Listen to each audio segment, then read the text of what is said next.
आज की खबर एक ऐसे तूफान की तरह है जिसमें राजनीतिक ड्रामा और सियासी आरोपों के बादल छाए हुए हैं। संसद से लेकर सड़कों तक इस मामले की गूंज सुनाई दे रही है। क्या यह सिर्फ एक और राजनीति का हिस्सा है या इस विवाद के पीछे कोई गहरी साजिश छुपी हुई है? यह घटनाएं सिर्फ राजनीतिक नफे नुकसान तक सीमित नहीं है, बल्कि यह सवाल भी उठाती है कि क्या सच में हमारी लोकतांत्रिक प्रक्रिया पर भरोसा किया जा सकता है।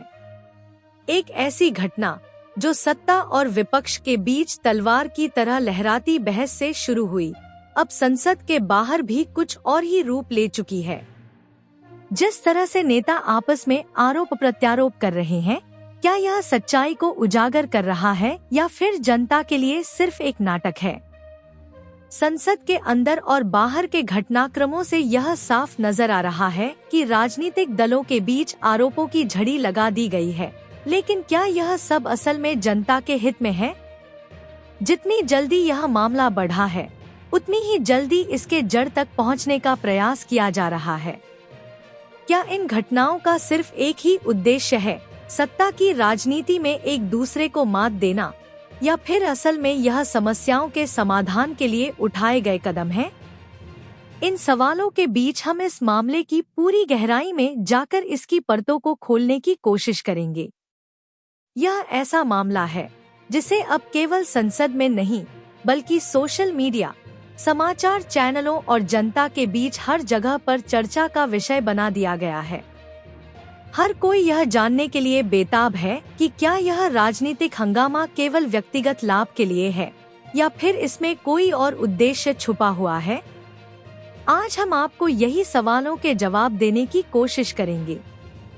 आज की विशेष रिपोर्ट में हम आपको उस सियासी संकट की ओर लेकर जाएंगे जो इस समय पूरी संसद में हंगामा मचा रहा है। यहाँ सवाल सिर्फ सत्ता और विपक्ष की बहस का नहीं है, बल्कि यहाँ तो लोकतंत्र की बुनियादी परंपराओं और समाज के विश्वास को लेकर भी सवाल उठ रहे हैं। तो आइए जानते हैं कि इस पूरे मामले का असल सच क्या है, और इस घटनाक्रम में जो नए मोड़ आए हैं उन पर भी चर्चा करेंगे। क्या यह सच है कि संसद में हो रहे इस हंगामे के पीछे कुछ और बड़ी योजनाएं छिपी हुई हैं? क्या यह घटनाएं किसी और दिशा में मोड़ ले सकती हैं? इन सभी सवालों के उत्तर हम आपको देंगे ताकि आप खुद समझ सके कि क्या यह केवल एक और राजनीतिक नाटक है या इस बार कुछ और हो रहा है। संसद का वातावरण हमेशा ही गहमागहमी से भरा रहता है, लेकिन कुछ घटनाएं ऐसी होती हैं जो संसद के अंदर और बाहर के माहौल को और भी गर्म कर देती हैं। हाल ही में यूपी के नगीना से सांसद चंद्रशेखर और बीजेपी के वरिष्ठ नेता रविशंकर प्रसाद के बीच तीखी बहस ने न केवल संसद के भीतर बल्कि देश भर में चर्चाएं शुरू कर दी।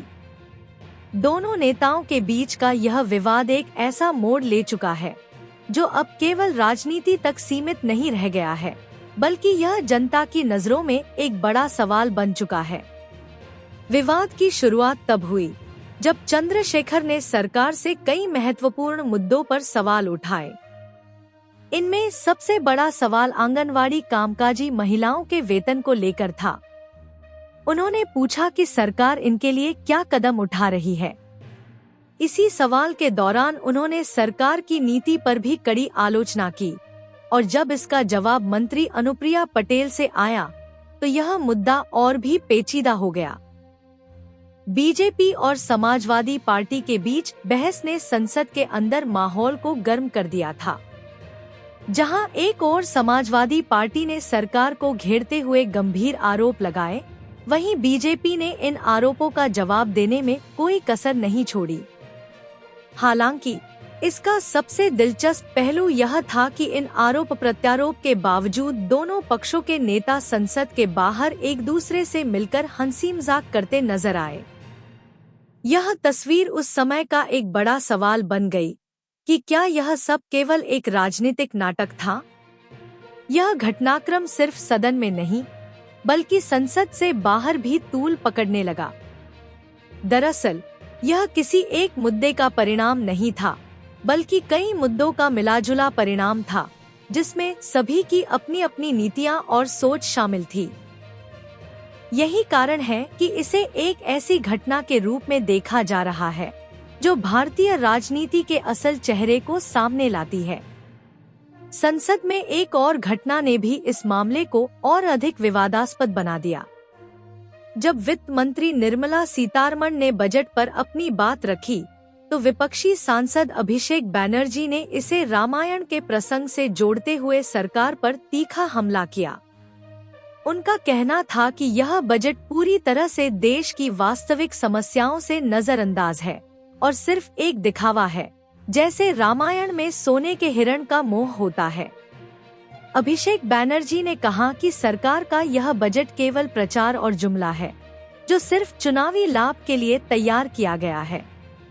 यह बकवास आरोपों से भरी हुई राजनीति के बीच उठाया गया था, जहां हर नेता ने अपनी तरफ से जवाब देने की कोशिश की। लेकिन असल सवाल यह था कि क्या इन आरोपों से जनता को कुछ फायदा होने वाला था या फिर यह केवल राजनीतिक खेल था।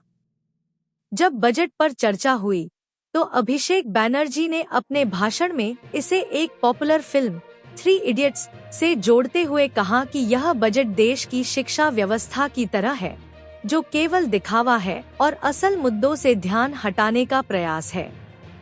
उन्होंने बीजेपी को न केवल आलोचना का शिकार बनाया, बल्कि सरकार के हर कदम पर सवाल उठाए। उनका यह आरोप था कि सरकार केवल भाषणों और जुमलों से काम चला रही है, जबकि असल मुद्दों को नजरअंदाज किया जा रहा है। उनके इस हमले पर बीजेपी के वरिष्ठ नेता अरुण गोविल ने तंज करते हुए जवाब दिया। उन्होंने कहा कि यह बजट सोने का हिरण नहीं है, बल्कि यह उन समस्याओं को हल करने के लिए है जिनका सामना हमारे देश की जनता कर रही है। अरुण गोविल ने रामायण का जिक्र करते हुए यह भी कहा कि यह बजट उसी तरह है जैसे राम ने रावण को हराया, और अब यह बजट देश की समस्याओं को समाप्त करने के लिए है। वहीं इस विवाद में एक और महत्वपूर्ण पहलू सामने आया, जो था संसद में हंगामा और शोर-शराबा। जब विपक्ष ने वित्त मंत्री की अनुपस्थिति पर सवाल उठाए, तो सत्ता पक्ष ने भी शोर मचाया और यह स्पष्ट किया कि नियमों के मुताबिक वित्त मंत्री की अनुपस्थिति कोई समस्या नहीं है। लेकिन इस शोर-शराबे के बीच असल मुद्दे कहीं पीछे रह गए और केवल सत्ता और विपक्ष के बीच की जंग ही सुर्खियों में आ गई। संसद के अंदर चल रही इस बहस के बीच जनता में इस बात को लेकर असमंजस था कि यह राजनीति का असली रूप है या फिर यह सिर्फ एक ड्रामा है। इस मामले में एक और नया मोड़ तब आया जब बीजेपी ने अपने शायरों के जरिए विपक्ष को जवाब दिया। यह शायरी का सिलसिला अब संसद की कार्यवाही का एक अहम हिस्सा बन चुका था, जहां दोनों पक्ष एक दूसरे को शेरो शायरी के जरिए चुनौती दे रहे थे। इस मामले में एक और दिलचस्प तथ्य यह था कि इन सभी आरोप प्रत्यारोप के बावजूद दोनों पक्षों के नेता एक दूसरे से मिलकर हंसी ठाके करते हुए नजर आए। क्या यह सिर्फ एक दिखावा था या फिर राजनीति की दुनिया में सब कुछ चलता है? यह सवाल अब भी सभी के मन में है। इस सब के बीच जनता की नजर केवल इस बात पर थी कि क्या ये नेता असल में देश के मुद्दों पर ध्यान देंगे या फिर यह सब एक राजनीतिक खेल बनकर रह जाएगा। यह सवाल आज भी अनुत्तरित है और हमें आगे चलकर यह जानने का मौका मिलेगा कि इस राजनीतिक तूफान का अंत क्या होगा। अब जब यह सभी घटनाएं आपके सामने आ चुकी हैं, तो हम चाहते हैं कि आप अपने विचारों को हमारे साथ साझा करें। क्या आपको लगता है कि यह केवल एक राजनीति का खेल है या फिर इसमें असल में कुछ बड़ा मुद्दा छिपा हुआ है? क्या यह सब केवल सत्ता और विपक्ष की नफरत का हिस्सा है या फिर इस पूरी बहस का कोई सकारात्मक समाधान निकल सकता है? आपके विचार इस बात को और साफ कर सकते हैं कि हम आगे किस दिशा में बढ़े। सिर्फ राजनीति की बात करने से कोई फर्क नहीं पड़ता, बल्कि यह सवाल करना भी जरूरी है कि इन घटनाओं से हम क्या सीख सकते हैं। क्या यह राजनीति केवल हम तक पहुंचने के लिए है या फिर असल में देश के विकास के लिए कुछ किया जा रहा है? हमें आपके विचारों की जरूरत है ताकि हम एक साथ मिलकर सही दिशा की ओर बढ़ सकें। अगर आप इस मुद्दे पर और जानना चाहते हैं या फिर इस पर गहरी चर्चा करना चाहते हैं तो इस वीडियो को लाइक करें और हमें कमेंट सेक्शन में अपनी राय जरूर बताएं। क्या आपको लगता है कि इस मामले में कार्रवाई की जरूरत है या फिर इसे जैसे तैसे निपटा दिया जाएगा? हम चाहते हैं कि आपकी आवाज सुनी जाए और आपके विचार हमारे लिए बहुत मायने रखते हैं। आपका समर्थन इस मामले में बहुत महत्वपूर्ण है, क्योंकि जब तक हम सब मिलकर अपनी आवाज नहीं उठाएंगे तब तक कोई असर नहीं होगा। क्या आप चाहते हैं कि नेताओं के बीच इस आरोप प्रत्यारोप का अंत हो और इस विवाद का कोई निष्कर्ष निकाला जाए, या फिर इसे राजनीति का हिस्सा मानते हुए इसे छोड़ दिया जाए? यह सवाल अब आपके सामने है और आपकी राय का असर आगे की दिशा तय कर सकता है। यह समय है कि हम सब मिलकर अपने लोकतांत्रिक अधिकारों का सही तरीके से उपयोग करें। क्या इस राजनीतिक हंगामे का कोई असर होगा या फिर यह केवल समय की बर्बादी साबित होगा? हमें उम्मीद है कि आप इस मुद्दे पर अपनी राय देंगे और इसे एक और कदम आगे बढ़ाने में मदद करेंगे। तो हम आपसे अनुरोध करते हैं कि अपने विचार खुलकर हमारे साथ शेयर करें ताकि हम सभी को बेहतर समझ मिले। आखिरकार, जब तक हम जनता के मुद्दों पर चर्चा नहीं करेंगे तब तक यह विवाद और भ्रम बना रहेगा। क्या हम इस राजनीतिक घमासान को समाप्त कर सकते हैं या फिर यह लंबे समय तक चलेगा? आपका इनपुट इस मामले में महत्वपूर्ण है। हम आपके विचारों का इंतजार करेंगे, क्योंकि हर एक राय इस लोकतांत्रिक प्रक्रिया को मजबूत बनाने में मदद करती है। यह सियासी तूफान अब तक कई मोड़ ले चुका है और इसके और बढ़ने के संकेत भी मिल रहे हैं। संसद से लेकर सड़कों तक इस पूरे मामले ने हर किसी को अपनी तरफ खींच लिया है। लेकिन इसका अंत क्या होगा? क्या सत्ता और विपक्ष के बीच की खाई फिर से बढ़ेगी या फिर यह मामला सुलझकर कुछ नया रास्ता दिखाएगा?